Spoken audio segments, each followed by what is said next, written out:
to Hotel Bar Sessions, the podcast where three philosophers sit down at the end of a long conference day to chop it up at the hotel bar, which, as we all know, is where the real philosophy happens. Welcome back, everyone, to another episode of Hotel Bar Sessions. I am today's host, Charles Peterson, and I'm sitting here with my two Rickliest co-hosts, Dr. Leigh Johnson and Dr. Richard Rickley Leigh. I don't know what any of that means. Oh, just roll with it. Today, we're going to be talking about lies, damn lies, and statistics. Hat tip to Mark Twain. So let's get started. Rick, what are you having to drink, and what's your rant or what's your rave? I'm going to go back to one of my standbys. I'm going to have a French 75. Today, I am raving about the jazz vocalist Marion Montgomery. I've been listening to a lot of her lately. She's from Natchez, and she had a remarkable voice. So, Marion Montgomery, hats off to you. All right, Leigh, what's your rant or your rave, and what are you drinking? So it's summertime. I'm going to move into frozen margarita season, so I will have a frozen margarita. And today I am ranting about thoughts and prayers. I am tired of people sending thoughts and prayers every time an entirely predictable and preventable tragedy happens. I'm going to play something, though, that I found on TikTok by Max the Very Good Boy that captures exactly what I'm talking about. Are you in a position of power? Yeah. And terrible things are happening? Oh, yeah. Introducing thoughts and prayers. What's that? Thoughts and prayers is a cute little phrase that people in power can use to pretend like they're helping, when they're really doing nothing. Whoa, how does it work? It's simple. Join the Senate, wait for an avoidable tragedy, and tweet out thoughts and prayers. Is it effective? Nothing could possibly be less effective. I'm gonna do it anyway. When I joined the Senate, I thought I was going to have to make hard decisions and personal sacrifices, but it turns out I don't have to do any of that. I can say thoughts and prayers and everything will get fixed. Try it today. That pretty much captures it. Yeah, that guy's got an outstanding political career ahead of him. Yeah. All right, Charles, what about you? What are you drinking and what are you ranting or raving about? I'm going to have something completely inappropriate for the season. I'm going to have a stout. That's normally a winter drinkable for me, but what the hell? I'm going to be a little daffy, so I will have a nice stout. Thank you, Noel. My rave is The Kids in the Hall. One of my favorite comedic troupes of the 1990s. The Kids in the Hall had a great HBO series, and it's been revived on Amazon Prime. Call us big streaming. And the best way to put it is to take from the New York Times review title, which is The Kids in the Hall have grown older, but their comedy has not. It is still as transgressive. It is still as uproarious. It is still as delightful and clever as ever. I laughed out loud for the first time in months. So check it out. It's worth every bit of giving money to Jeff Bezos. All right. So our hot seat occupant today is Leigh, and Leigh will be guiding us through a discussion of lies, damn lies, and statistics. Hat tip to Mark Twain. So Leigh, how do you want to start this conversation? Well, you know, Charles, we're currently living, or so it's been reported, in a period where capital T truth is either widely contested or constantly under assault. And honestly, it just seems like a lot of people have given up caring about the lies that they are told. And look, there are good reasons to mistrust not only other people, but the press, political representatives, religious leaders, so-called nonpartisan entities like the CDC, scientists, and now with deepfakes, even your own eyes and ears. But I don't think all lies are the same. And as philosophers, we in particular ought to be interested in parsing the differences between various types of untruth. So we're going to split this episode into three sections. In the first section, we're going to talk about lies. What are they? What are the moral implications of lying? Do lies necessarily involve the intention to deceive, et cetera, et cetera? And in the second section, we're going to talk about damned lies. So what are the most harmful kind of lies and why are they harmful? And then in the third section, we're going to talk about statistics. 90% of Leigh's episodes are divided into three sections with cute titles. And 65% of our listeners support that.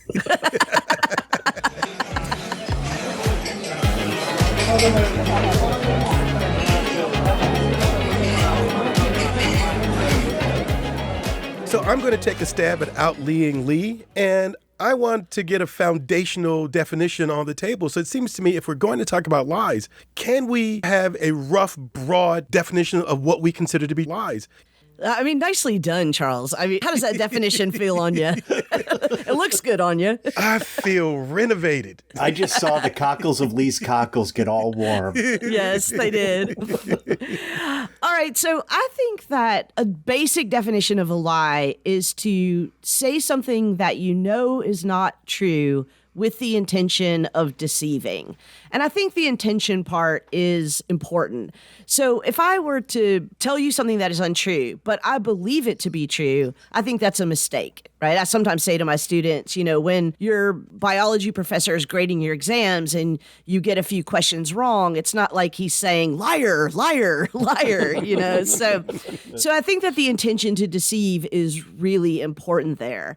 But I also think that it might have to involve something that you at least believe can be true or false. So the belief that truth is available about this thing. Yes, correct. Right.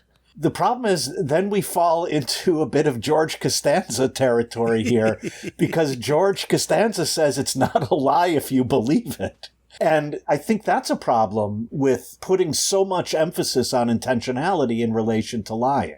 But I believe it's not a lie if you believe it's true. That to me is the same example as the example of getting a question wrong on an exam. When I write it down, the wrong answer, when I say something untrue, I'm not intending to deceive you. I believe it's the right answer, the true answer. In order to understand something as a lie, we have to accept that either A, there is an objective truth that can be established, or B, it's really all about someone's commitment to believing that something is objectively true. Well, here's where it gets a little iffy for me, because I don't necessarily think that it has to be objectively true, or even that you believe that it's objectively true. So, for example, if I were to say Taylor Swift is the greatest country singer of all time, now, I know that that is false, and I believe that that is false. And when I say that, I'm intending to deceive you about my beliefs about what is true and false. But I don't think that I would go so far as to say that there is an objective truth about the greatest singer of all time. Thank you for losing all of our Taylor Swift listeners. Well Bye. Done. And our big Taylor Swift sponsorship I've been working on. So can we begin to talk about the role of opinion, an opinion as separate from an objective truth?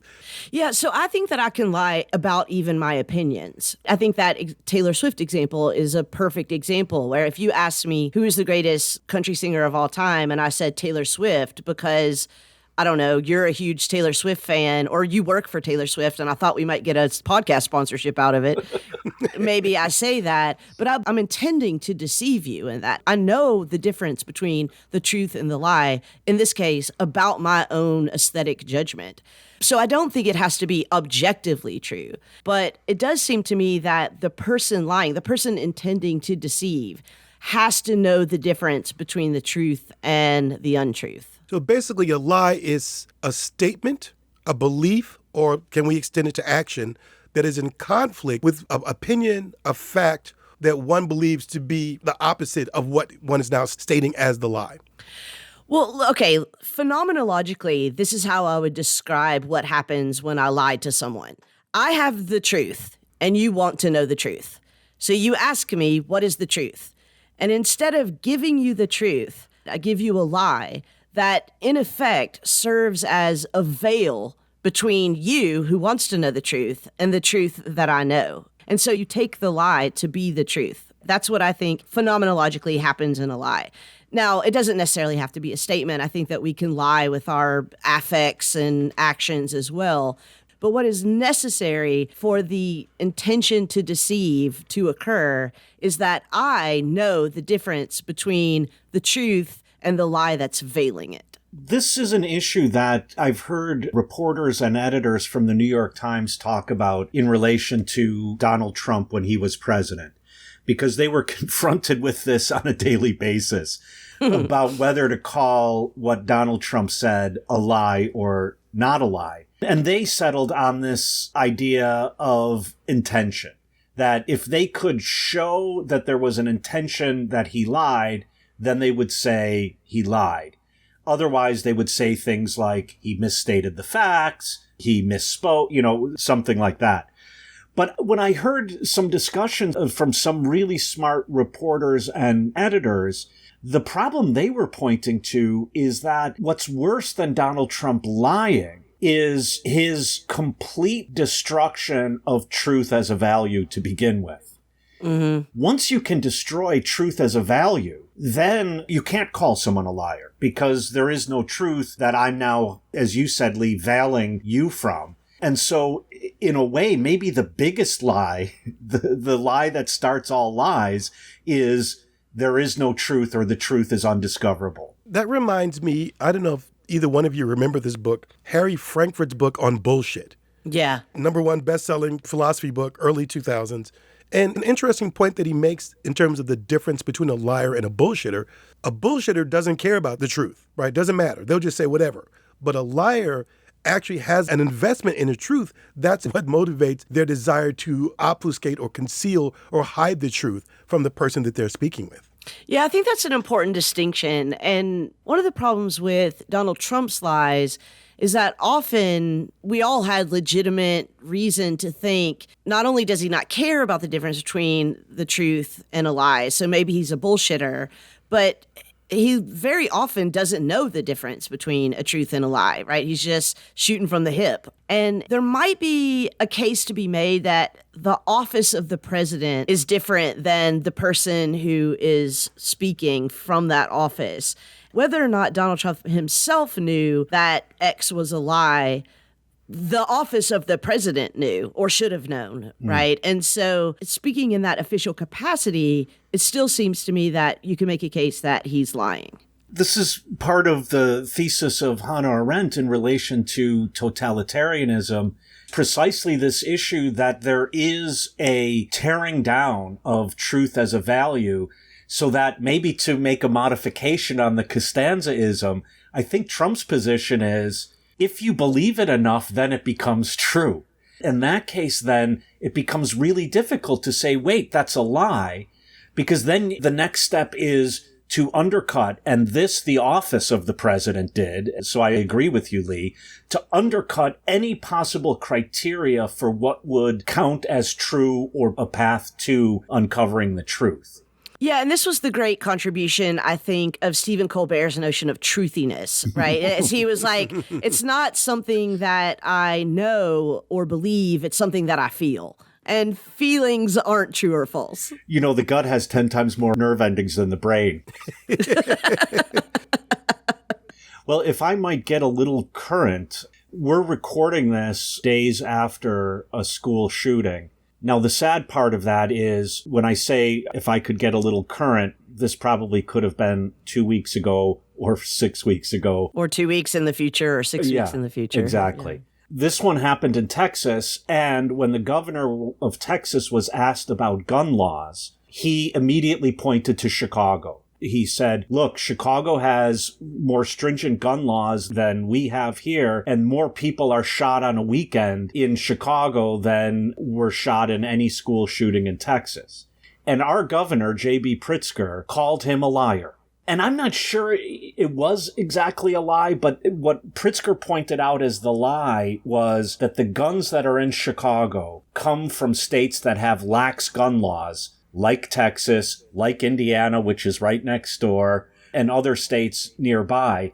And so I was pretty shocked when Pritzker not only said that's not true, but said, and you know it's not true. I'm kind of appalled that both the governor of Texas, who's charged with executing the laws, and the attorney general, like the chief lawyer of the state, said, both of them, well, murder's illegal, but people still do it. Oh my God, I hate that argument so much. As if the chief law enforcement officers of the state are now saying, well, laws don't matter. Yeah.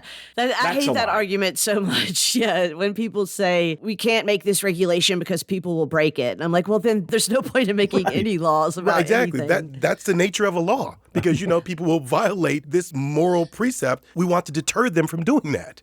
Well, okay, so on that very point of a law, I want to go back to lying and come at this from the point of view of Immanuel Kant. So for Immanuel Kant, lying violates the universality formulation of the categorical imperative, the moral law. That formulation basically states act only in such a way that you could will the maximum of your action as a universal law.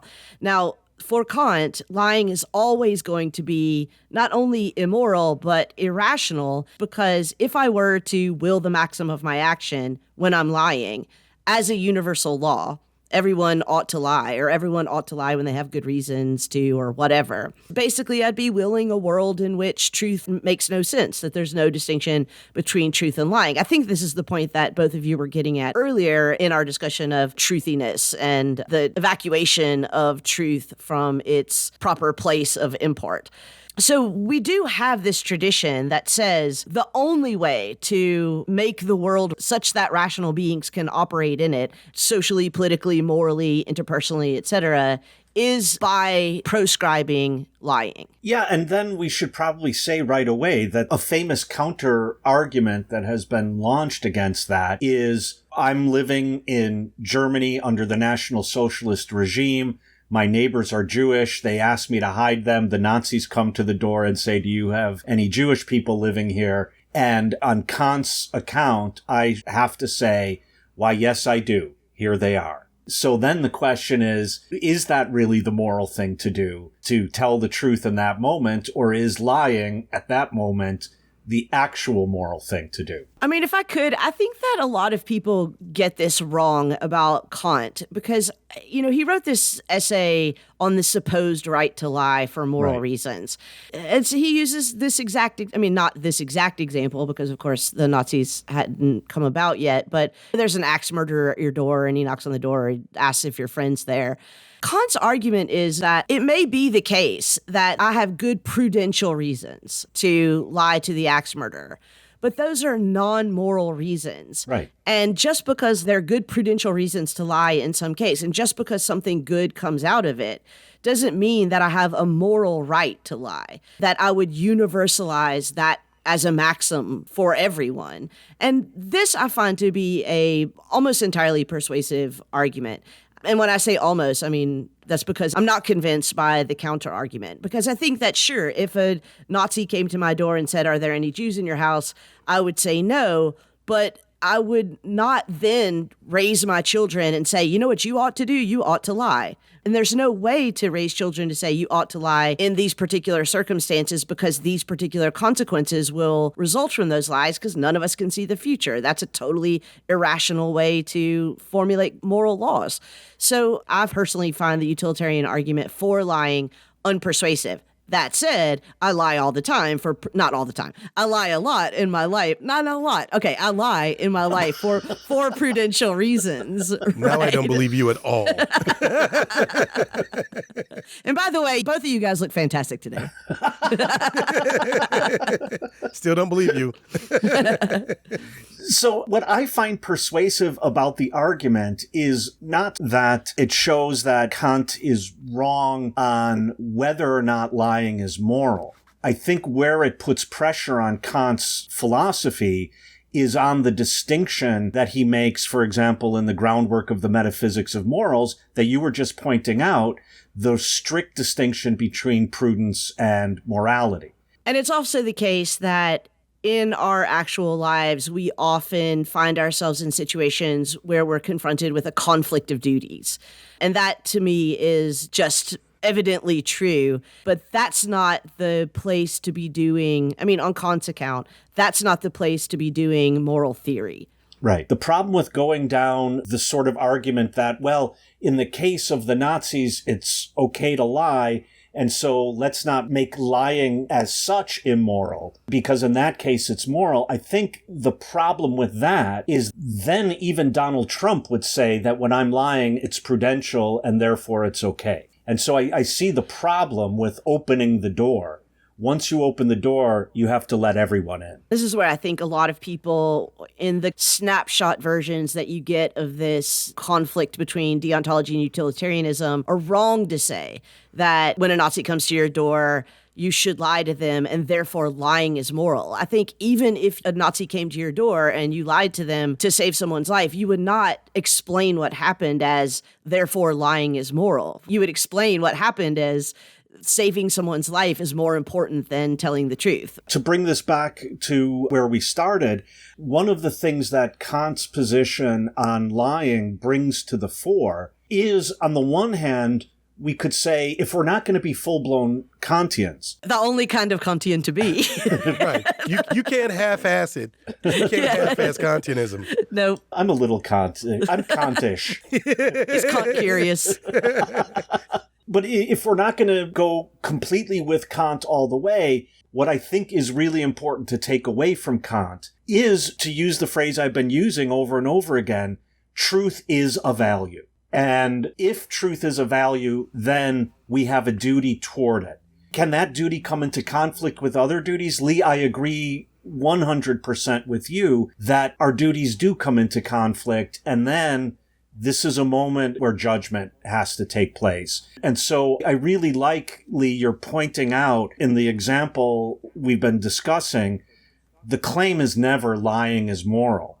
The claim is, as you said, saving a life is moral. But that recognizes that there's a conflict here, and I have to make a judgment about which duty, as it were, is the higher one. Yeah, and I think that those conflicts don't always have to be as dire as saving someone's life. So I don't have human children, but if I did have human children and my child brought home a drawing that they did in art class, I would probably say, that's really good, and put it on the refrigerator, because there are more mundane reasons that the intent to deceive could be prudentially justified that don't involve saving a life, saving the world, or anything like that, but just simply that the deception has no real harm to it. I just quickly scanned every nice thing Leigh's ever said about me, and I'm like, what? He said quickly because there weren't that many. My example often is whenever someone gets their hair cut and, question is, do you like it? Well, the deed's done. You can't put that hair back on. And so the only appropriate answer there is yes. But in the hindsight, what was gained by me being truthful to them in that moment? I didn't feel that my moral sensibility was at stake by telling them a lie, and it certainly didn't benefit them, especially if they felt like they liked it and they were really just fishing for a compliment. So, there's something to be said about the degrees, the positions, or the reasons, the intentions behind not cleaving to the truth. I like that, Charles, and I think you might be adding an extra dimension to the definition that we've been working with so far. So it seems like we all agree that in order to tell a lie, you first have to be able to distinguish between the truth and a lie. Second, you have to be intending to deceive. And it sounds like what you're adding here is for some reason, towards some end, right? So if I'm lying to you and there are just no stakes in the lie whatsoever, then who cares? Or if I'm lying to you and the lie is for good reasons, like it's going to make you feel better or it's going to encourage you or whatever, the lie is justified. And then, of course, if I'm doing it for ends that are bad, then we would say that the lie is not justified. But it seems like it's not just the intention to deceive. It's also the intention for the lie to be situated in some larger project. And there, I think, begins the messiness that many, including Donald Trump, but we could throw in, what's that big penis with the bow tie? Tucker Carlson. I knew immediately who he's talking about. No, when you said penis, I almost said Bezos because of the spaceship. So Trump and Tucker Carlson, I think they follow you, Leigh, down that line. Then they make a leap, and I'm now making Donald Trump sound much smarter than he actually is, but they make a leap to that moment. If you do it for a good purpose, then the lie is justified. And then the claim comes, yeah, but what counts as good, that is definitely up for grabs. And so therefore, now here's the leap, the truth is up for grabs. And then nothing counts as a lie.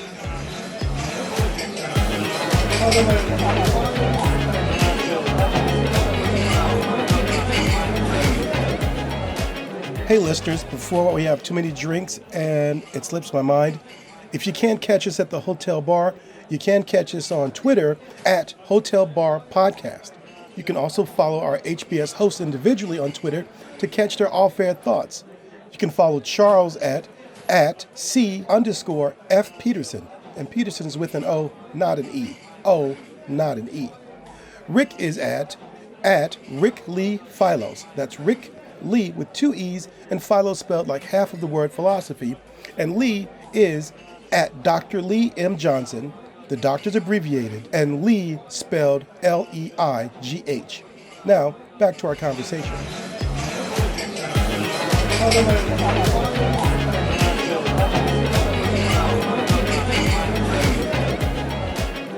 I think we've established a fairly strong sense of the ways in which lies can live and exist, and also the ways in which truth can be affected. I think it's now time to move on to part 2 of this configuration, damned lies. And I want to see how we are distinguishing lies and what we're now calling a damned lie. So I think that damned lies are harmful lies.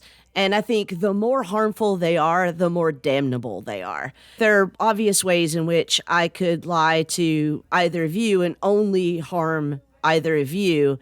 And I do think that that makes it a kind of damnable lie, but not as much as the big lies that harm society, that upset political structures, that put our species in danger. And so I'll just give you an example of one that is particularly relevant right now. As Rick mentioned, we're recording this just a few days after the Cobb Elementary School shooting in Texas. The lie that was first spoken by CEO of the National Rifle Association, Wayne LaPierre, the week after the Newtown school shootings, when he said, "The only thing that can stop a bad guy with a gun is a good guy with a gun." That is the damnedest lie that I can think of today. Well, I have a question about that, and by no means am I in any way supporting anything that Wayne LaPierre says, but could you argue that that formulation, which is clearly intended to obscure the truth about the dangers of circulating guns in our society, but that idea of a good guy with a gun stopping a bad guy with a gun, is that really a lie, or is that a weird opinion that LaPierre has? Because have we established that it's not a truism? Yes, we have. It is the case that where there are more guns, there are more gun deaths. Good guys and bad guys, period. So it might be the case that Wayne LaPierre doesn't know that, but I'll go back to my argument about the distinction between Donald Trump, the president, and the office of the president. Wayne LaPierre has no business being the CEO of the National Rifle Association if he does not know that fact. But this introduces an element we really haven't touched on, namely that if lying is knowing that the truth is out there and available, and I say what is not true with the intention to deceive for a nefarious purpose, I think we also then have to consider, if not out and out lying, at least lying adjacent, the activity of not availing yourself of the truth when it's available so that you can continue to make claims and not be accused of lying because you could say, I didn't know, so I wasn't lying. I thought this was true. So I think, Leigh, the reason I bring this up is because LaPierre should have availed himself of the information that is relevant to this. And the fact that he continues saying this, if his claim is, well, I don't know what the actual facts are, he ought to know that.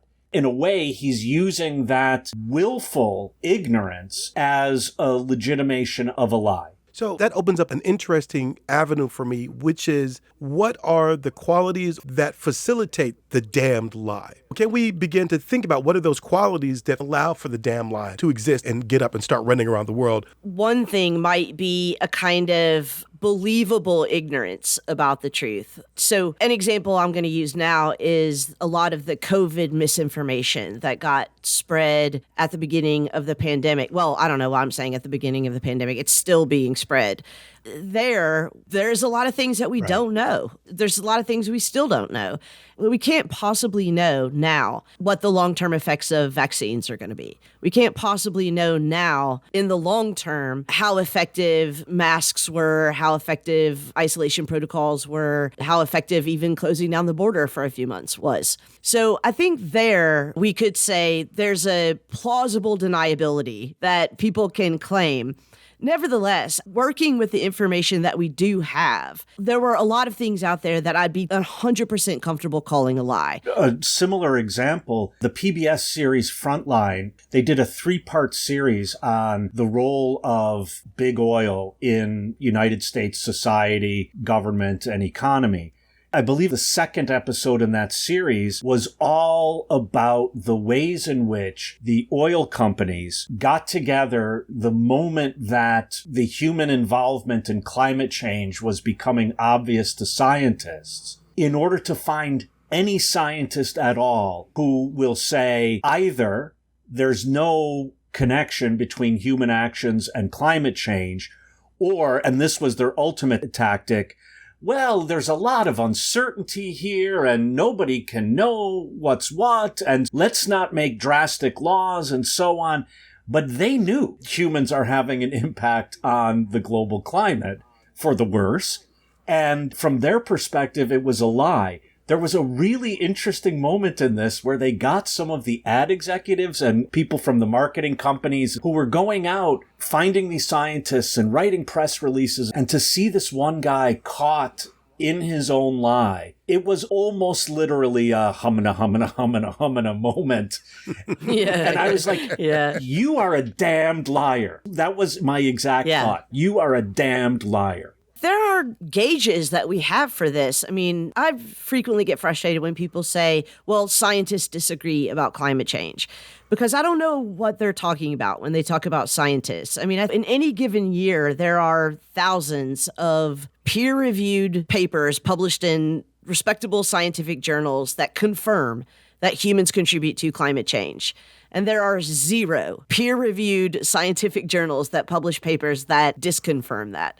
I mean, obviously, we have to have a healthy kind of skepticism about scientific findings for exactly the reasons that I was saying earlier with COVID. There are things that we don't know, and there are things that we're speculating about that we may find later we were wrong about. But given the information that we have, I think now for anyone to say that there is a lot of scientific disagreement about the human contribution to climate change is, as you say, a damned lie. In many cases, people may not want to know the truth. And we can use smoking, right? Because it seems that we're going through the litany of public scandals. If you had to argue to somebody in 1960 that smoking 3 packs of cigarettes is bad for you, and they were like, well, there's no scientific proof, I don't believe you. Well, that person clearly did not want to believe that. They just were too addicted to nicotine and tobacco to have a reason to give it up. So it seems to me there are moments where the truth is so overwhelming for either the individual or the society that creates room to where the damn lie can take root and be much more pervasive in terms of its spread. And I think that's something we should think about. That's such a good example, Charles. And earlier I was talking about how the lie sort of stands as a veil or barrier between the person who's being lied to and the liar.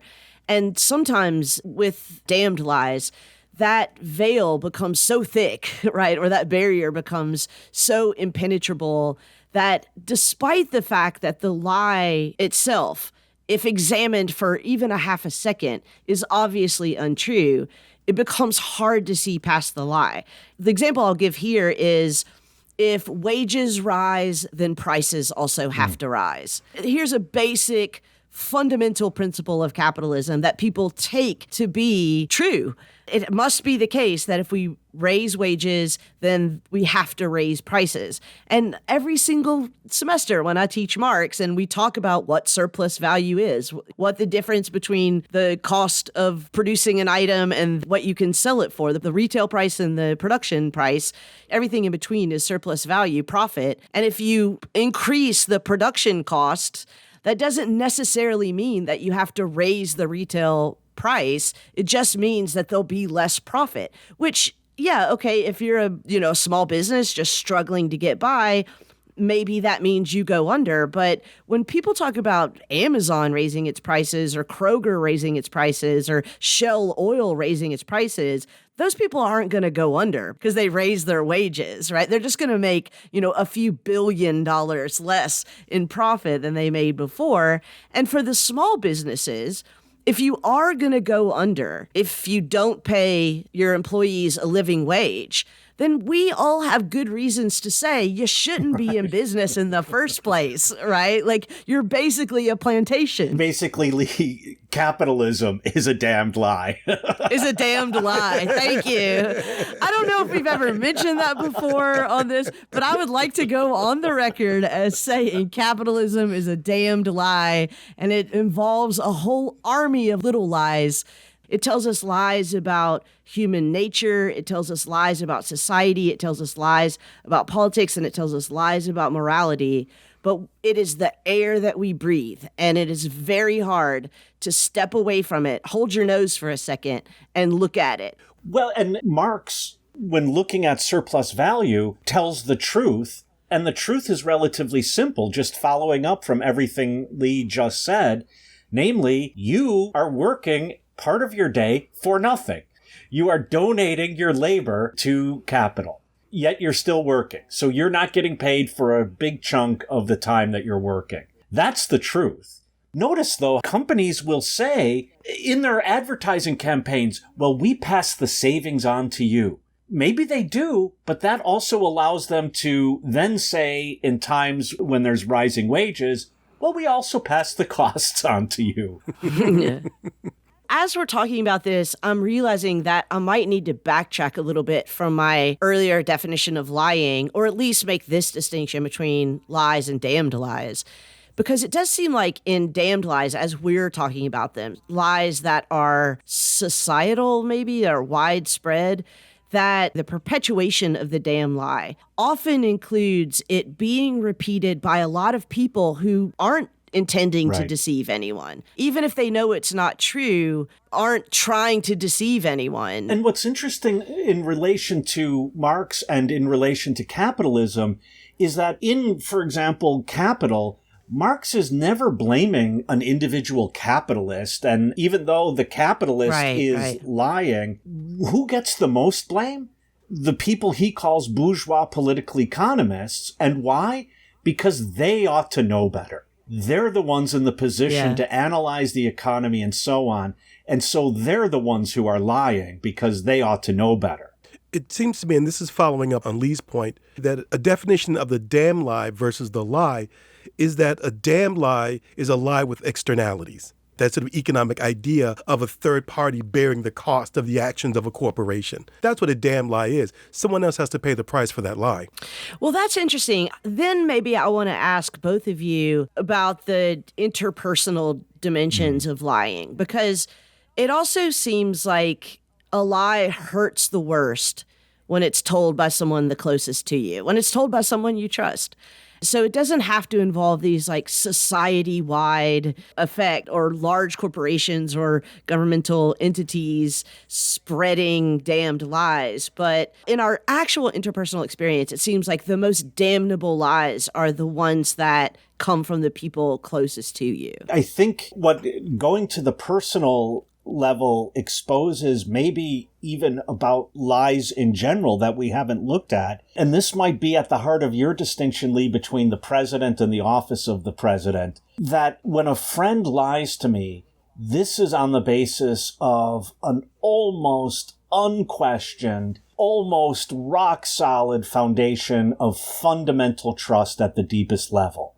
The lie then is not just deceiving me, but the lie also then completely shatters that platform of trust that was the basis of friendship. We're going back to the Kantian idea of what's prudential. And we talked about this. There are some lies that one can tell a friend that actually may not be damaging and, in a sense, at a certain moment, based on the circumstance, can actually be beneficial to that person. So you have someone who is nervous about going back out into public for whatever reasons, and you say, no, this looks better than you think it is. And that may give the person the courage to go back out and engage in what they were once fearful of engaging in. So we may want to think about judgment again. What is the lie? What is the nature of the lie? What effect does it have? And what is the intent in terms of lying to that friend or that close relation?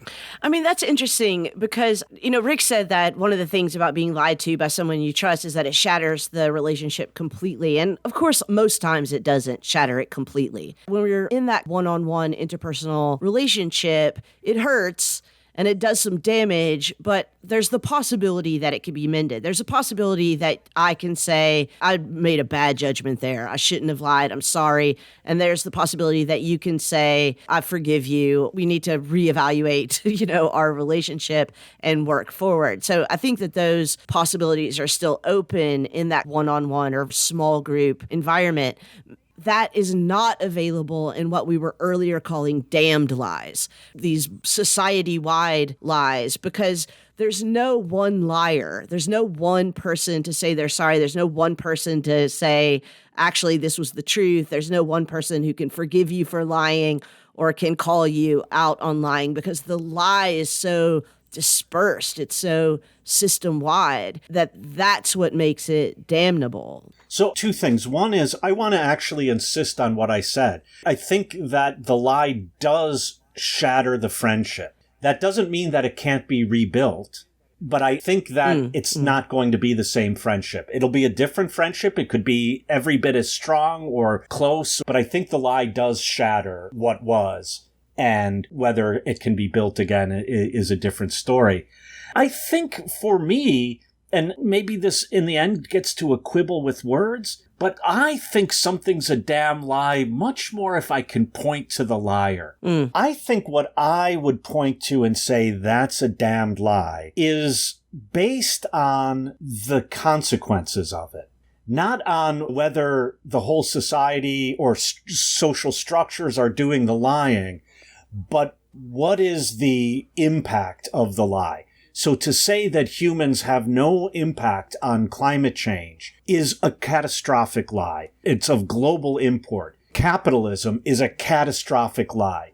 Or also to pick up Charles' smoking example, I would call it a damn lie if it is of such an epic proportion. Yeah, I think I completely agree with that. I mean, it's interesting because it then seems like damned lies have to be catastrophic, which is an interesting parallel because normally I think, maybe it's just me, but normally I think when we think about damnable, it has more of a moral, even religious ring to it. But when we think about something being catastrophic, that seems more scientific. Is that a good way to say it? Yeah, we'll call that the Irwin Allen lie, if you will. What's that? Sorry, he was a producer of those famous disaster movies of the 70s, like Inferno, like The Burning Buildings or Earthquake, those movies. Oh, yeah, right, yeah.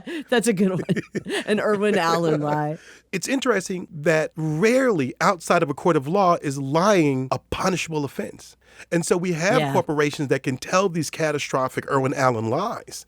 We know that the fossil fuel industry consistently lied and used all these mechanisms to deceive the public for 40 going on 50 years. And yet there doesn't seem to be anything legally that can be done about that, and including the behavior of politicians. We know Trump was lying. We cannot punish him for lying because of the circumstance under which he was lying. So can we talk about the fact that the catastrophic lie has such an effect on society, and there's damn little that we seem to be able to do about it? I mean, the one counterexample, which I think supports your point, Charles, is the tobacco industry. So it seemed like the settlement that they made with all 50 states was in anticipation of the fact that they were going to be punished for lying. They weren't being punished for producing a product that hurt people and killed people.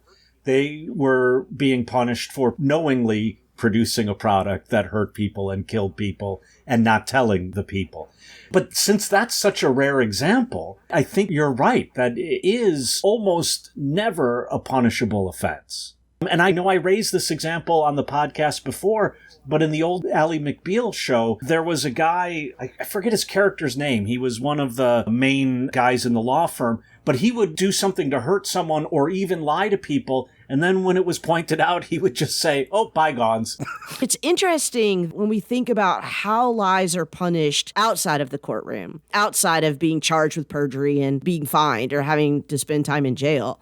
those punishments are entirely community punishments, social punishments. And often they are just as unreliable and mercurial as any other kinds of social judgments.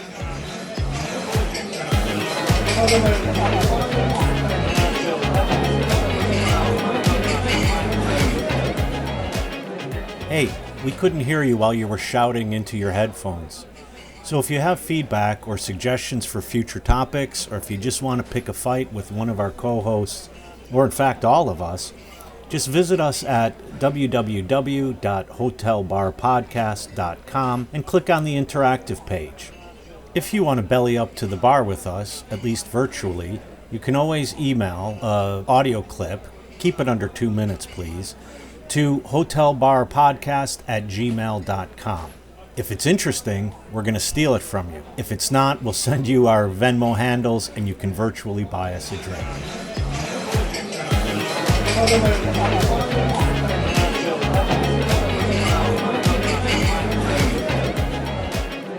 We're covering a lot of ground in terms of what lies are, what damn lies are, the effects, and the seemingly impossibility of large-scale corporations to be held accountable for their lies.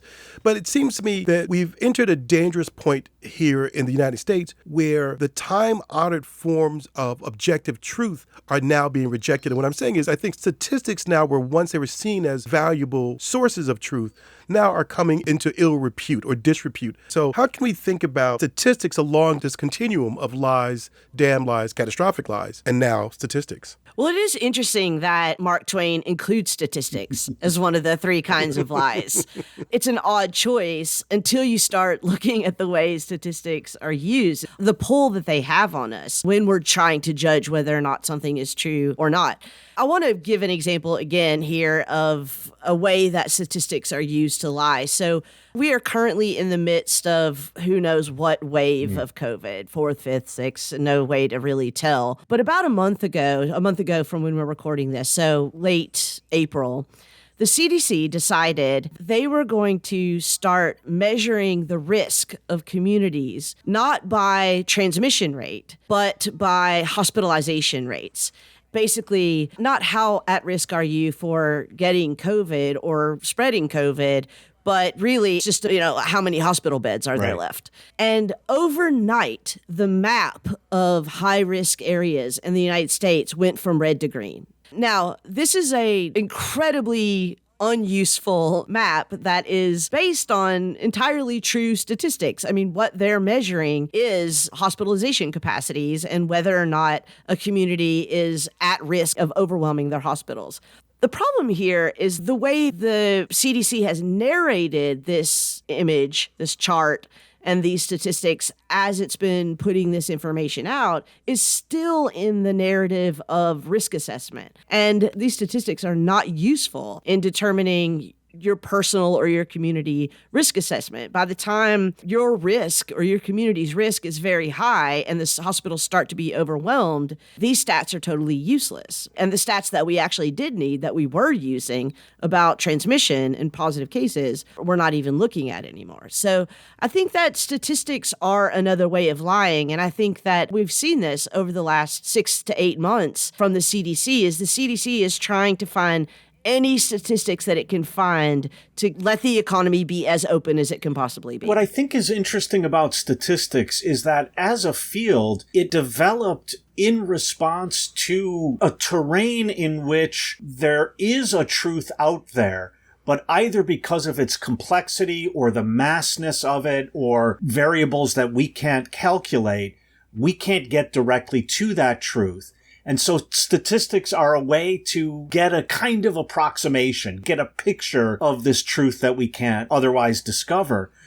But at the same time, that means that it always operates at some distance from the truth and therefore can often be a lie. And I think that's sort of inherent in the nature of statistics. But it seems to me that we can think about the rise of statistics along with the rise of modern social science disciplines. Sure. Right? Definitely, And trying to yeah. find a way to convey certain information to a large body of people. The stat that Leigh shared with us earlier about what the CDC is doing in terms of measuring the effect of COVID, moving from transmission rates to hospitalization rates, that's not untrue in terms of thinking about how severe the effect COVID is having on the society. But another way of thinking that can be equally valid, depending on the question you're asking, and equally true. Yeah, I mean, that's the tough part, though, right? If I showed you a map of communities that statistically have high transmission rates, and I show you a different map of communities that statistically have high hospitalization rates, I am showing you two different maps that are useful for risk assessment. But they're measuring two completely different things. And I think the problem is that when we say all of these statistics are showing the same thing, when we can see with our own eyes that one of the maps is green and one of the maps is red, that's where it gets tricky. And I don't know if this is just me, but I feel like the average American pretty frequently hears dramatically contrary statistics about the same phenomenon every day. And so it starts to be just kind of a placeholder for this is my opinion, right? I say 85% of Americans agree that X. And so X must be true. But also there's a way in which, to go back to a point you made in your rant, Leigh, you said 85%, I heard last night, 90% of Americans support some restrictions on gun ownership, the types of guns that can be owned, background checks. I think those are three of the main pillars. At the same time, I could slightly alter what I'm counting and say something like 65% of Americans are opposed to removing the right to bear arms. Both of those could be true at the same time, and if I'm not aware of how to read the numbers, read the questions, see, as you were saying, Leigh, what exactly is being measured and why this rather than something else, I think then statistics often are not only lies, but they're damn lies. You made the point I was just going to make. I think that statistics is how lies become damned lies. There was somebody who did that study, who put those statistics together and may have the intention to deceive with those statistics.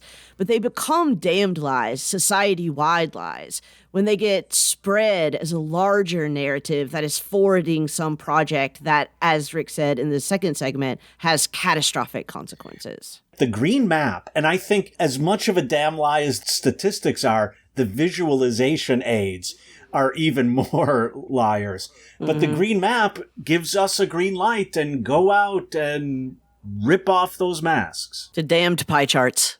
Yes.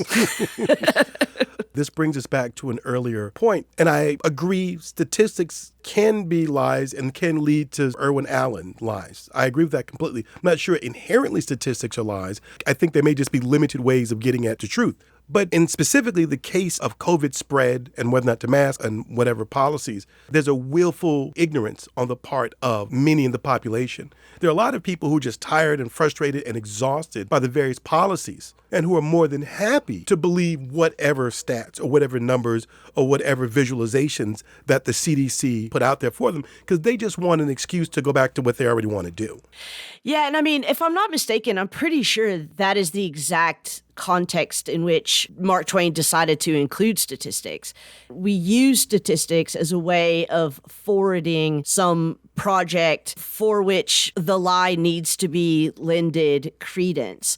And since we're not going to say, you know, the Pope says it or my priest says it or the Oracle at Delphi says it, we're going to say, here are the statistics, right? The statisticians say it. Well, I heard the Oracle at Delphi had a 33% chance of accuracy. So, you know, 1 out of 3 ain't bad if you really want to decide if you're going to sacrifice that hostage or not.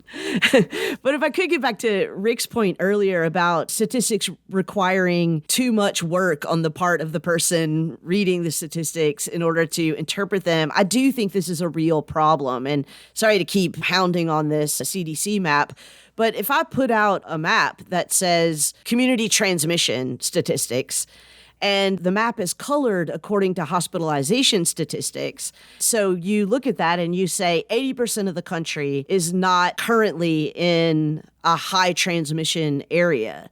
You've just misunderstood the statistics that you've looked at. You've looked at the title of the image and you've said, okay, what this image is showing me is where there are high transmission areas. That's just not what's being shown there. And I think that there is a kind of parallel between this and what we see on a much more common conversational level. And I, for example, see in my classes every day, when people say something like 85% of Americans believe X, what is heard is not 85% of Americans believe X to be true, but X is true. I think you're right. Statistics get people either to just hear X as true or to say, well, maybe I should believe that too because everyone else does. Going back to our conversation about algorithms a few weeks ago, I think that we need audits of these kinds of things to make sure that they're not misrepresenting the phenomenon that they're allegedly evaluating. Because obviously, even statisticians, and most obviously in this example that I'm giving about the CDC maps, even statisticians are making choices about the data that they're measuring and the data that they're not measuring. And if we don't know what's being measured and what's not being measured and what the correlation is between that and the phenomena that's being explained, then they might as well just give us pictures of Mickey Mouse and color the ears in different ways, and we'll be just as informed as we were with the CDC maps. Just as informed and more entertained. Mickey says mask up. If you live in my left ear, you should wear a mask.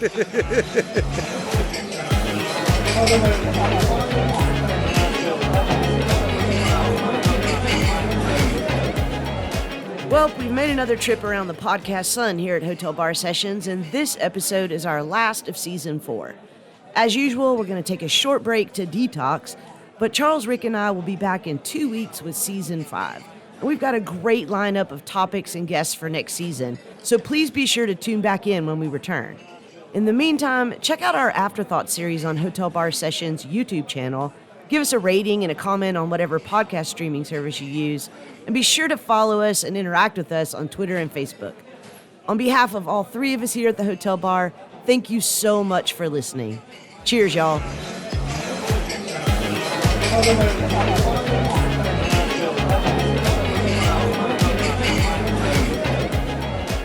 So unfortunately, Noelle has turned the lights on. We're standing in the truth. She told us that our conversation was entertaining. That's a damn lie. And so we have to get out of here. But before we do, I just want to remind our listeners that we do have a Patreon page and we could really use your support. You can go to patreon.com/hotelbarsessions. And if you are a visual listener, look for us on YouTube at Hotel Bar Sessions. All right, you guys, I have called a cab. Who's riding with me? I don't believe you. What are my chances of getting home? 100%. All right, I'm riding. Good night, guys. Shotgun.